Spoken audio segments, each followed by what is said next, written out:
새해가 시작된 지 벌써 일주일이 지났습니다. 어쨌든 새해가 시작된 지는 얼마 되지 않았는데요. 이때쯤에 새해 복 많이 받으세요라는 인사라도 하지 않으면 뭐라고 해야 될까요? 이제는 그냥 새해인 줄도 모르고 이렇게 지나가버리는 건 아닌가 생각이 듭니다. 새해를 시작하면서 올 한 해 동안 교회를 섬길 때 어떻게 섬겨야 될까요? 라고 고민한 제게 교회여 일어나라 교회를 세우라 라는 표어를 주셨는데요. 그래서 지난주부터 새해가 시작되면서부터 이 교회에 대한 말씀을 살펴보고 있습니다. 지난주는 예수님을 믿고 구원받은 사람들을 성도라 일컫는데 성도는 왜 교인이 되어야 하는지를 말씀을 통해 살펴보았습니다. 교인이 된다라는 것은 교회의 구성원, 교회의 회원이 되는 것을 말하는 것이죠. 말씀을 통해 살펴본 것처럼 믿는 사람 자기 자신은 교회를 이루긴 하지만 그 한 사람을 교회다라고 말할 수는 없습니다. 왜냐하면 구원받은 성도들의 모임이 교회이기 때문이죠. 그래서 성도는 교회를 이루는 교인이 되어야 된다라는 부분을 살펴보게 되었는데요. 자신이 구원받았다라는 것을 교회를 통해서 되새기게 됩니다.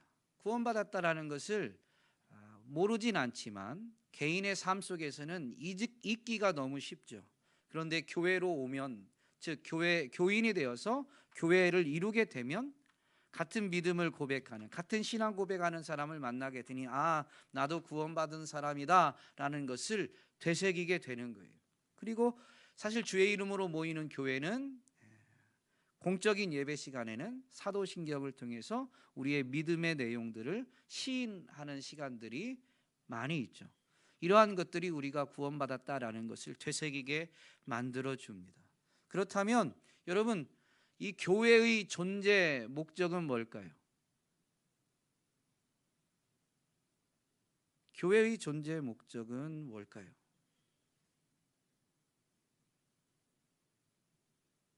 우리는 교회에 와서 우리가 구원받았다라는 것을 되새기게 되는데요.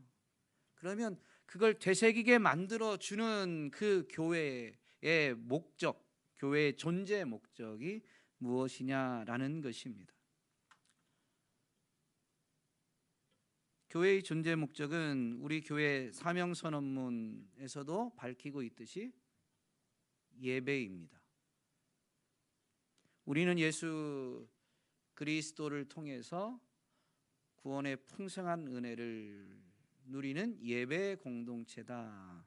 구원받았음을 확인하고 구원의 은혜에 감사하는 것이 이루어지는, 그래서 구원받은 자답게 살기를 결단하게 되어지는 것이 바로 예배 시간에 이루어집니다. 근데 이것은 교회가 정한 예식으로서의 예배를 말하는 것인데요. 어쨌든 이 교회의 존재 목적은 바로 예배에 있습니다. 이 부분은 우리가 십계명을 지난 해 후반기 때 살펴보았던 십계명의 서론에서 분명히 되새겼던 내용이죠. 십계명을 간단히 설명하면 뭐라고 그랬죠? 예배 지침서다라는 설명을 덧붙였습니다. 왜냐하면 출애굽의 목적이 예배에 있기 때문이었습니다. 근데 출애굽한 이스라엘 백성들을 일컬어서 신약에서는 광야 교회다라고 표현합니다. 이것은 사도행전 7장 38절에 명확히 나오는 표현인데요. 스데반 집사가 자기를 돌로 치려고 하는 사람들을 향해서 복음을 전하는 그 설교 내용, 복음 전파 내용 안에 있는 표현입니다. 출애굽한 이스라엘, 그들은 광야 교회다라고 하죠. 그러므로 교회의 존재 목적은 사실 이 출애굽하는 내용에서도 찾을 수 있는 것입니다. 십계명의 서론을 나눌 때 분명히 언급했던 말씀처럼 하나님이 출애굽의 지도자로 세운 모세가 바로에게 가서 하나님의 백성 이스라엘을 보내달라라고 요청할 때 출애굽기 5장 1절에서는 그들이 여호와 앞에서 절기를 지킬 수 있도록 그들을 보내달라, 이스라엘을 보내달라라고 요청하게 됩니다. 그때 바로가 여호와가 누군지 나는 모른다라고 하면서 모세의 요청을 거절하게 되죠. 그러자 모세가 다시 이스라엘 백성을 보내주기를 요청하는 내용이 있는데 3절에 이렇게 증거합니다. 히브리인의 하나님이 우리에게 나타나셨은즉 우리가 광야로 사흘길쯤 가서 우리 하나님 여호와께 제사를 드리려 하오니 가도록 허락하소서. 출애굽에서 광야로 가고자 하는 목적이 어디에 있느냐? 여호와께 제사를 드리려 함이다라는 것이죠. 이때의 제사는 사실 예배를 가리키는 것입니다. 구체적인 제사 방법은 시내산에 이르러 율법이 주어진 다음에 제사법이 허락되죠. 물론 그 이전에 제사가 없었던 건 아니지만 이스라엘 백성에게 율례와 규례로 제사 자체가 정해지는 그 법은 시내산에서 주어지는 거예요. 지금 모세가 바로에게 말하는 이 제사는 바로 예배를 의미하는 것입니다. 물론 성경이 가르치는 예배는 제사 자체만을 말하는 게 아닙니다. 제사도 예배에 해당되고 믿는 자들, 즉 구원받은 자들의 삶이 곧 예배임을 가르쳐 주죠. 그래서 십계명, 구원받은 그들 예배하기 위해서 애굽에서 나오는 그들의 삶의 지침서로 주어진 십계명은 사실은 예배 지침서다라는 것을 되새기게 된 것입니다. 오늘 본문을 보면 이사야 선지자가 이스라엘 백성들에게 하나님의 구원을 선포하는 내용입니다. 이 출애굽한 이스라엘 백성들, 하나님을 예배하기 위해서 구원받은 그들이 하나님이 약속하신 땅에 들어가서 하나님을 예배하는 백성이 되는 듯 보였는데 시간이 지나면서 그들은 하나님을 섬기는데 예배하는데 실패하게 되죠. 제사는 여전히 드리지만 그들의 삶이 예배가 되지 않았던 것입니다. 그래서 하나님은 선지자들을 보내시면서 그들의 죄를 책망하시고 돌이키도록 촉구하십니다. 그래도 그들이 돌이키지 않으니까 이제 선지자들이 하나님의 징계, 심판을 선포하게 되죠. 이사야서 앞부분에도 하나님이 이사야를 통해서 이스라엘의 심판에 대해서 말씀하십니다. 그러나 심판하는 것으로 끝나는 것이 아니라 그럼에도 불구하고 이스라엘이 하나님과의 언약에 충실하지 못해서 예배자로 살아가는 것을 실패할지라도 하나님은 언약을 저버리지 않고 끝까지 언약에 충실하시는데 그게 뭐냐? 그들을 징계하셔서 그들이 돌이키게 되면 그들을 회복시키실 것을 다시 말씀하시는 것이죠. 그 내용이 오늘 본문의 내용입니다. 그런데 하나님이 지금 뭐라고 말씀하시냐면 자기 자신을 이스라엘 백성들에게 뭐라고 말씀하시냐면 나는 너희를 창조하고 너희를 구속한 너희의 구원자 여호와다라고 자기 자신을 말씀하시고 계십니다. 그러면서 7절 말씀에 보면 내 영광을 위하여 창조한 자를 오게 하라 라고 하면서 그들의 창조자, 그들의 구원자이심을 밝히신 하나님이 창조와 구원의 목적을 선포하신 것입니다. 하나님이 이스라엘 백성을 창조하셨고 구원하셨는데요, 창조와 구원의 목적이 뭐냐? 바로 하나님께 영광 돌리는 것입니다. 하나님의 영광을 위해서 지음받았고 구원받은 거예요. 하나님께 영광 돌리는 게 뭐예요? 예배입니다.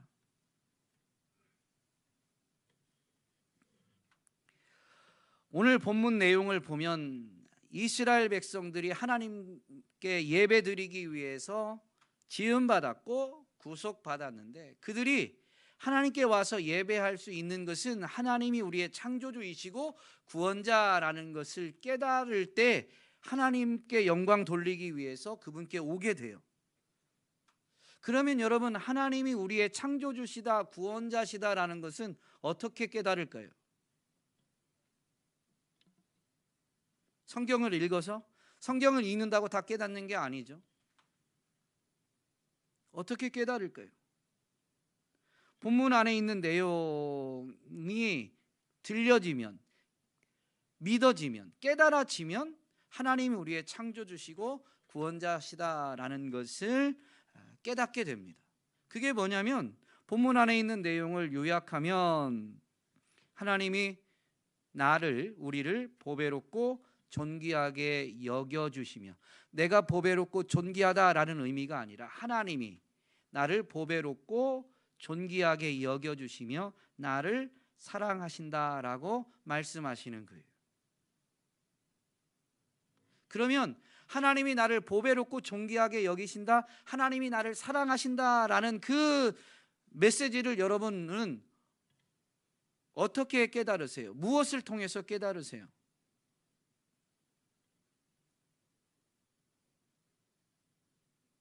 깨달은 적이 없는 분들처럼 저를 쳐다보고 계시면 당황스럽습니다. 예수 그리스도의 십자가를 통해서 깨닫습니다. 그래서 구원받는 자들에 대해서 십자가를 경험하지 않으면 구원받을 수 없다라는 표현도 하게 되는 거예요. 하나님이 자기 독생자도 아끼지 않고 내어주시는 이 사건, 자신의 목숨을 아끼지 않고 내어주신, 하나님의 뜻에 죽기까지 복종하신 그리스도의 이 십자가를 통해서 하나님이 우리를 보배롭고 존귀하게 여기신다, 내가 너를 사랑한다라는 메시지를 깨닫게 되는 것입니다.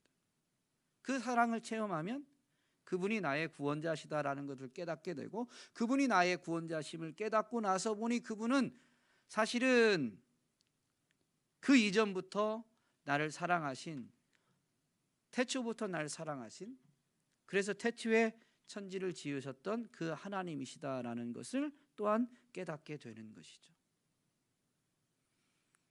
구원의 사건을 통해서 이것을 깨닫고 난 이후에도 사람들이, 구원받은 그들이 하나님을 예배하기 위해서, 우리가 하나님의 영광을 위해서 지음받았음을 깨닫고 하나님 앞으로 나오게 되어지는 역사는 언제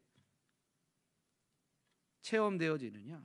중간에 있는 표현대로 하면 하나님이 창조자이시고 구원자이심을 나타내는 사건을 일반적으로 표현하는데, 너희가 물 가운데로 다닐지라도 물이 너를 침몰치 못하고 불 가운데로 다녀도 불꽃이 너를 사르지 못하리라. 즉 하나님의 지키심과 보호하심을 통해서 하나님이 나의 구원자시다, 하나님이 날 사랑하신다라는 것을 여전히 깨닫습니다.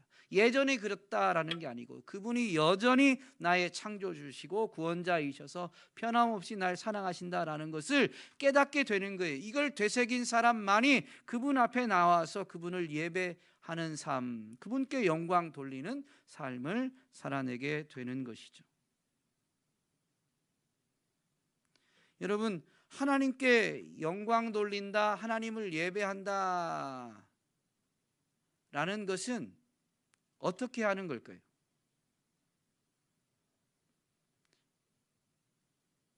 여러분, 하나님께 영광 돌리길 원하고 계시죠? 어떻게 하는 게 하나님께 영광 돌리는 거예요?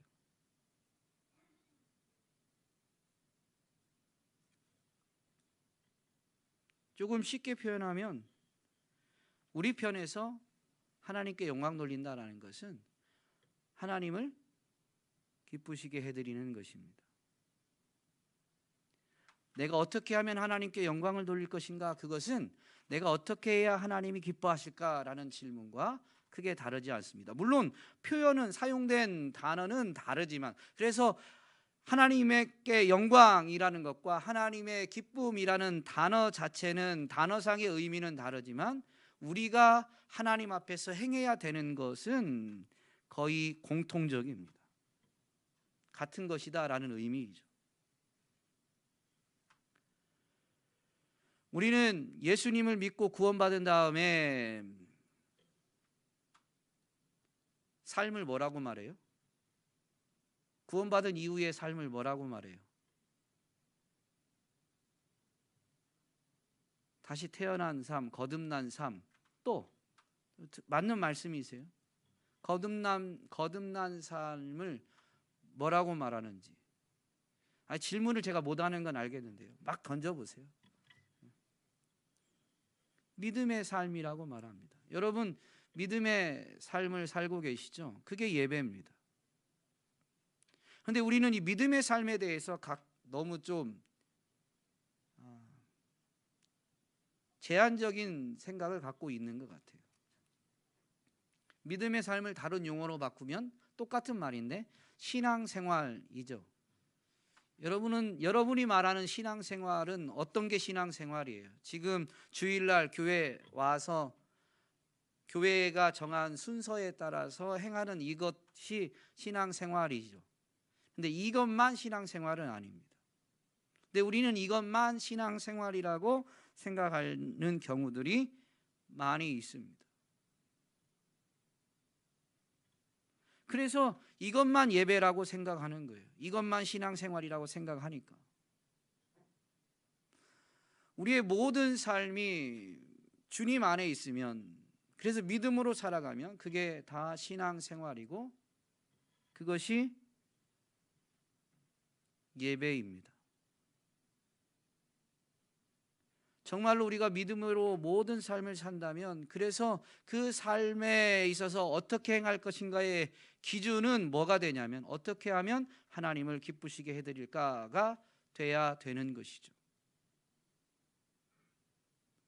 우리의 지식의 한계 때문에 하나님이 이걸 기뻐하실까 저걸 기뻐하실까 이걸 잘 판단하기가 어려워요. 왜냐하면 육을 가지고 있는 우리는 지혜가 부족하고, 또 이 육은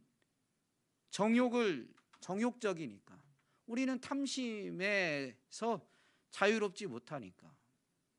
그래서 믿음의 삶을 추구하는 사람들이 스스로에게 던지는 질문이 있는데, WWJD라는 약자로 요약된 질문입니다. 들어보셨어요? WWJD? 네. What would Jesus do? 예수님이라면 어떻게 하실까?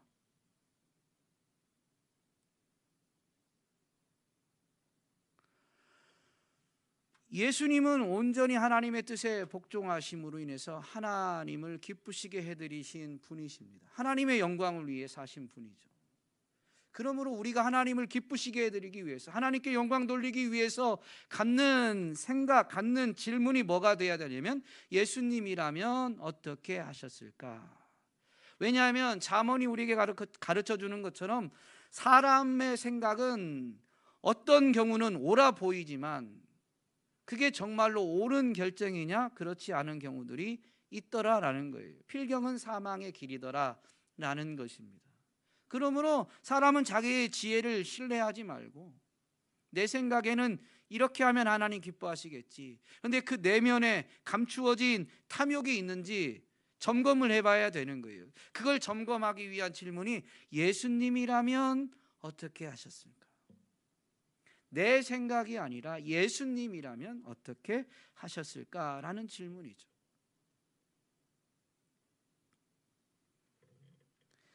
이렇게 해서 하나님을 기쁘시게 해드리는 것이 예배다라는 것을 분명히 우리에게 가르쳐주는 말씀이 있는데, 사도 바울이 로마 교회에 믿음으로 구원받는다라는 것을 증거하고 나서 그것에 대한 결론으로 이렇게 권면을 주는 말씀이 있습니다.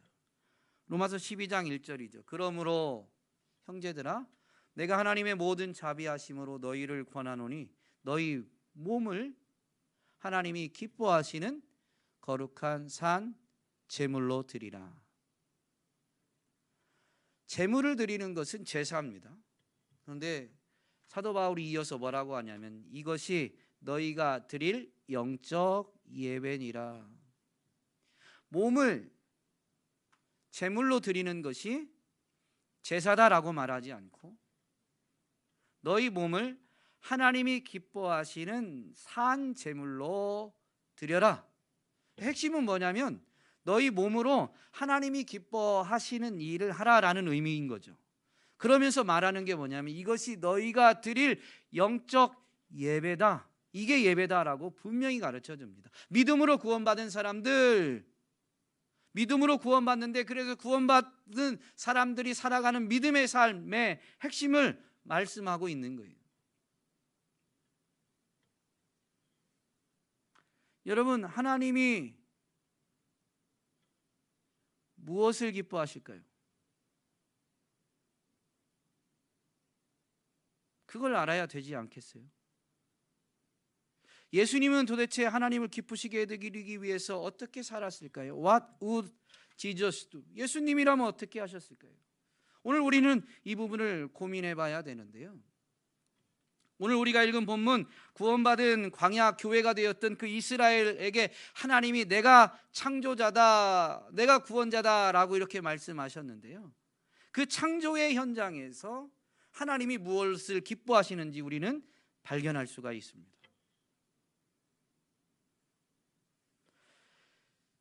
오늘 본문 이사야 43장 1절에 창조하다 너를 지으신이라고 할 때 이 만들다라는 단어, 히브리어 원형이 이 바라라는 말과 야차르라는 단어인데, 이 두 단어가 창세기 1, 2장 창조 기사에서 분명히 사용되어졌어요. 그래서 본문에서 하나님 이스라엘 백성들에게 내 영광을 위해서 창조한 자라고 말씀하실 때 그들을 창조하고 그들을 지었다라고 하시는 그 하나님의 영광을 위한 그것이 창조 기사에 나타나 있다라는 것입니다. 여러분, 하나님이 천지 창조할 때 뭐를 기뻐하셨죠? 물론 기뻐하다라는 단어가 창조 기사에 나오진 않아요, 우리말로. 그런데 하나님이 정말로 기뻐하셨다라는 걸 알 수 있는 창조의 기사 표현이 있어요. 보시기에 좋았더라. 이게 마치 창조의 기사를 노래로 표현한다면 후렴구처럼 나와요.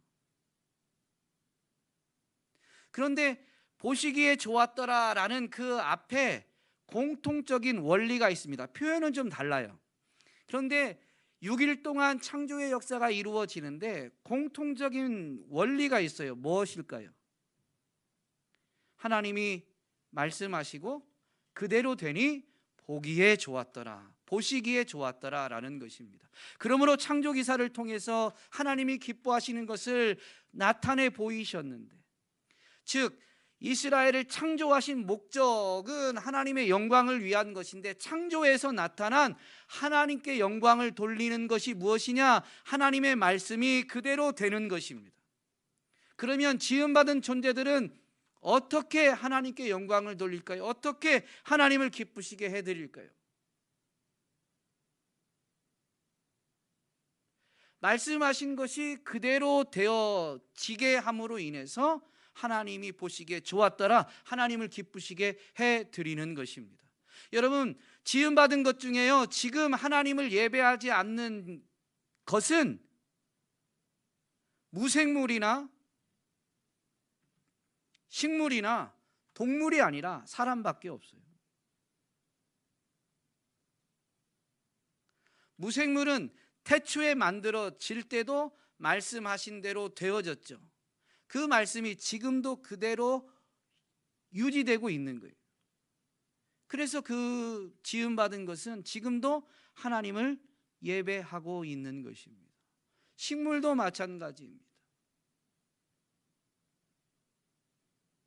동물은요, 하나님이 말씀하신 대로 지음받았는데요, 그 말씀하신 대로 지음받은 그것은 하나님이 지은 대로 지내고 있어요. 본능을 따라서. 우리가 하나님을 예배하는 이 피조 세계를 바라볼 때 감동되죠. 그래서 죄성에 따라서 하나님을 예배하는 그 피조 세계를 바라보는 눈이 가리워지게 되면서 피조물들이 하나님을 예배하는 것에 우리가 감동하는 때는, 오늘날은 관광 명소라고 말하는 데를 가서 보면서 감동합니다. 여러분, 어떤 곳이 주로 관광 명소가 돼요? 아름다운 곳, 웅장한 곳, 큰 폭포, 엄청난 협곡, 높은 산, 광활한 바다, 뭐 이런 곳들이 관광 명소가 됩니다. 그런데요, 꼭 거기만 하나님을 찬양하고 예배하는 게 아니에요. 이 뒷산도 풀 한 포기도 나무 한 그루도 하나님을 예배합니다. 그래서 구원받고 나서 이 영적인 눈이 열려졌을 때 보면요, 화분에 있는 꽃 한 송이만 보고도 신비롭게 여겨지고 매우 영광스럽게 여겨집니다. 그것도 하나님이 말씀하신 대로 지어지고 하나님이 말씀하신 대로 이루어져서 때가 되면 어떤 조건이 맞추어지면, 물론 요즘은 사람들이 인위적으로 그 조건이 충족되는 것을 이 시간이나 어떤 시기를 길게 하거나 조금 달라지게 만들 수도 있게 되었지만, 어쨌든 하나님이 만드실 때는 어떤 환경, 어떤 조건이 되면 꽃이 피고 잎이 나고 이렇게 만드신 거예요. 그게 자연 세계 안에서는 어떤 계절을 맞는다든가 어떤 상황이 놓여지게 될 때이죠. 그런데 그 풀 한 폭이, 꽃 한 송이가 그렇게 하나님이 말씀하신 대로 나타낼 때 우리는 신비로움을 느끼고 아름다움을 느끼고 그것이 하나님을 예배하는 것을 보면서 감동하게 됩니다. 꽃이 만발한 곳만이 아니라 한 송이 꽃도, 집 앞에 들풀 하나에게도 여러분 영적인 눈이 열려지면 그걸 발견하게 돼요. 작은 나무 하나, 매일 보는 뒷산도 영적인 눈이 열려지면 신비로움을, 아름다움을, 그게 왜 그럴까요? 그것이 지금도 하나님을 찬양하는 것을, 구원의 은혜를 입으면서 영적인 눈이 열려지니까 저게 하나님을 지금 예배하고 있다 이렇게까지 아직 인식되지 못할지라도 그걸 보게 되는 거예요. 그러다 보니까 그것을 보고 감동하게 되는 것이죠. 그래서 하나님의 은혜를, 구원의 은혜를 체험한 시편 기자가 하늘이 하나님의 영광을 선포한다라고 노래하게 된 겁니다. 하늘이 구름이 끼든 푸른 가을 하늘처럼 높고 푸른 하늘만 하나님의 영광을 선포하는 게 아니에요. 하늘은 하나님이 지으셨기 때문에 하늘 그대로 하나님의 영광을 선포합니다. 하늘만 하나님의 영광을 선포한다는 게 아니라 지음받은 세계가 하나님의 영광을 있는 그대로 선포하고 있음을 분명히 노래한 것이죠.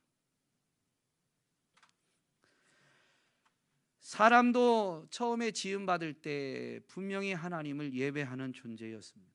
근데 중간에 죄가 들어와서 온전히 예배하는지는 못하게 된 것이죠. 그러므로 예배의 의미, 예배의 본질을 살펴보려면 죄가 들어오기 이전에 처음 창조였던 현장으로 가보면 됩니다. 사실 피조 세계에서 예배의 정점은 사람이 하나님을 예배하는 데 있습니다. 왜냐하면 창조하실 때 사람을 지으신 여섯째 날에, 물론 창조가 완성되긴 해서이긴 하지만 어쨌든 사람을 지으시고 난 다음에 하나님은 심히 좋았더라, 말씀하신 대로 이루어진 것을 보시고 심히 좋았더라라고 성경이 우리에게 가르쳐 줍니다.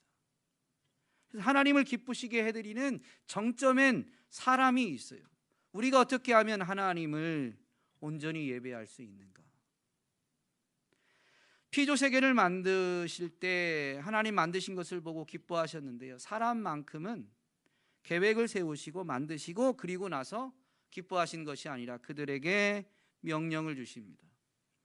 창세기 1장에만 봐도 26절에 우리가 우리의 모양대로 사람을 만들고 그로 생육하고 번성해서 땅을 정복하고 다스리게 하자라는 하나님의 창조 계획, 사람에 대한 계획이 있고, 그리고 계획하신 대로 하나님께서 자기 형상을 따라 사람을 창조하시되 남자와 여자를 창조하셨다라고 분명히 기록하면서 창조하신 다음에 하나님이 그들에게 이렇게 말씀하시죠. 하나님이 그들에게 복을 주시며 하나님이 그들에게 이르시되 생육하고 번성하여 땅에 충만하라. 땅을 정복하라. 바다의 물고기와 하늘의 새와 땅에 움직이는 모든 생물을 다스리라 라고 말씀하셨습니다. 그러므로 사람은 생육하고 번성할 때에 하나님을 기쁘시게 해드리는 것입니다. 그리고 땅에 충만하고 땅을 정복하고 다스릴 때, 피조세계를 다스릴 때 하나님을 기쁘시게 해드리는 것입니다. 물론 죄가 들어와서 정복과 다스림에 대한 의미가 처음 창조했던 현장에서 주어진 것과 좀 다르게 되어서 문제이지, 하나님이 말씀하신 대로 그 의미대로 행하는 것은 하나님께 기쁨이 되어 말씀하신 대로 그대로 되는 것이기 때문에 그렇습니다. 낳는 것은 우리 마음대로 할 수는 없죠. 그러나 분명히 자라가는 것은 우리가 힘써야 될 부분입니다. 갓난아기 때는 스스로 자라지 못해요. 전적인 부모님의 돌봄이 필요하죠. 그러므로 부모가 갓난아기 어린아이들 자녀들을 건강하게 자라도록 돌보는 것은 하나님께 기쁨이 됩니다. 그 건강하게 자란다는 것은 신체적인 것뿐만이 아니라 정서적, 인격적, 영적으로도 건강한 것까지 포함하는 거예요. 그래서 우리는 이 부분을 고민하면서 자녀들을 양육해야 돼요.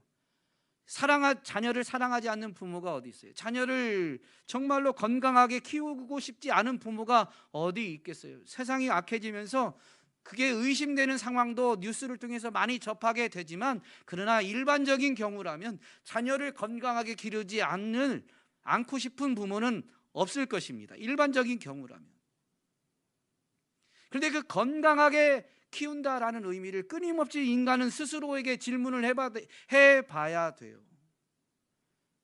자녀를 위한 것, 건강하게 키우는 것이라고 하는데 그것이 부모의 탐욕에 의해서 왜곡되어질 수 있어요. 어느 정도 되면 이제 부모의 돌봄과 함께 스스로의 책임에 의해서 건강하게 자라가게 됩니다. 그래서 저는 청소년 사역할 때 아이들한테 만나면, 교회에서 만나든 밖에서 만나든 전체 공식적인 그 부서의 모임이 아닌 개인적으로 만나면, 예전에 사역할 때 만났던 그때는 학생이었던 자매가 여기 있어요. 분명히 확인해 보시면 알 거예요. 그래서 제가 만나면 100% 그렇게 했는지는 기억나진 않지만 거의 대부분 그랬어요. 너 밥 먹었냐? 물어보고, 안 먹었다고 그러면 왜 밥 안 먹었냐고 혼도 내고, 주머니에 돈 있으면 돈이라도 주고 밥 꼭 챙겨 먹어야 된다. 그러면서 제자 훈련하는 친구들한테는 목숨 걸고 밥 먹어야 된다라고 가르치기도 했습니다. 여러분, 그게 내가 하나님을 기쁘시게 해드리는 하나님의 영광을 위한 거예요. 자녀들이 뭘 찾고 하도 부모님들은 그렇게 안 하잖아요. 요즘 아이들 최애 식품 중에 하나가 저희 집 케이스인데요, 경우인데요, 라면이에요. 그런데 애가 라면 먹고 싶다고 맨날 라면만 먹이는 부모는 자녀를 건강하게 키우려는 마음이 없는 거죠. 아이들이 하도 원하니까 정서적인 어떤 어루만짐을 위해서 아이들이 계속 요구하면 가끔 라면을 끓여주기도 하고 맛있게 먹으라고 이렇게 하기도 하지만 라면을 매번 먹이지 않습니다. 건강에 좋은 걸 먹이려고 하죠. 그런데 이제 우리의 자녀들이 그래서 청소년 때 하나님을 바로 만나고 하나님의 영광을 위해서 산다면 내가 먹고 싶은 것, 내 입맛에 좋은 것만 먹는 건 아니에요. 그런 걸 아예 먹지 말라라는 건 아니지만 가능하면 건강하게 자랄 수 있는 것을 골라 먹는 것, 여러분 그게 하나님을 기쁘시게 해드리는, 육신적으로도 부모님을 기쁘시게 해드리는 것처럼요 하나님을 기쁘시게 해드리는 것입니다. 이제 성인이 되면 저희 아이들은 그런 이야기예요. 엄마 아빠는 어른 됐으니까 자기 마음대로 하네 라고 말할 때가 있어요. 자기들의 요구는 거절하고 가끔 이제 평상시에 제가 원하는 것을 이렇게 표현 안 하다가 제가 원하는 것을 어느 날 하면 엄마 아빠는 어른 돼서 좋겠다. 자기 하고 싶은 대로 하니까. 그런데 여러분 혹시 성인이라고 그래서 장성했다고 그래서 그렇게 사시나요? 그러지 않잖아요. 그래서 음식 하나를 먹어도요, 이런 관점에서 먹으면 그게 바로 예배가 됩니다. 더군다나 창세기 2장에서 사람 창조한 내용을 살펴보면 여호와 하나님이 만드신 사람을 이끌어서 에덴 동산에 두게 됩니다. 그러면서 그것을 경작하며 지키게 하셨습니다. 에덴 동산을 경작하고 지키게 하신 거예요. 이것이 사람에게 시키신 일이죠. 하나님이 말씀하신 거예요.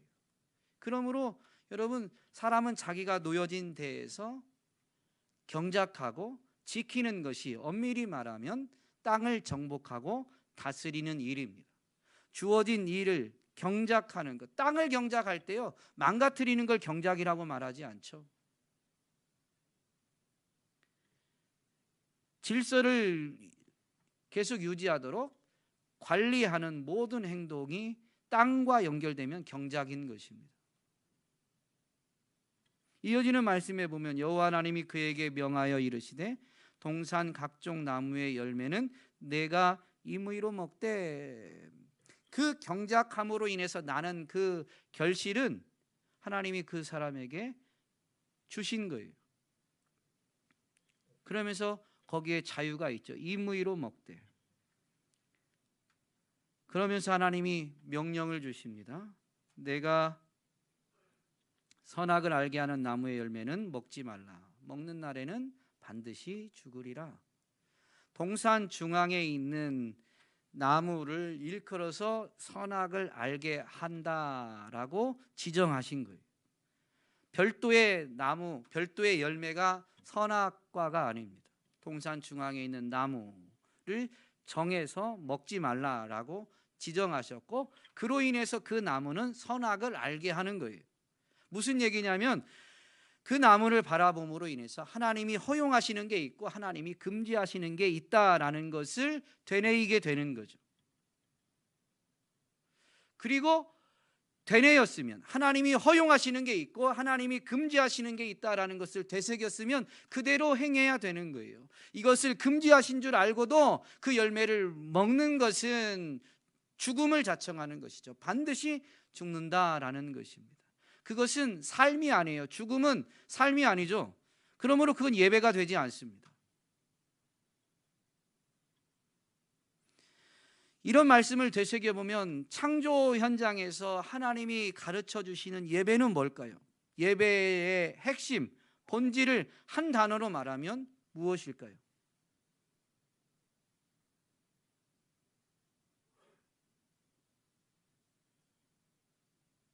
에덴 동산에서 지금 이런 일이 이루어졌습니다. 사람까지 만드시고 사람에게는 말씀, 명령을 주셨어요.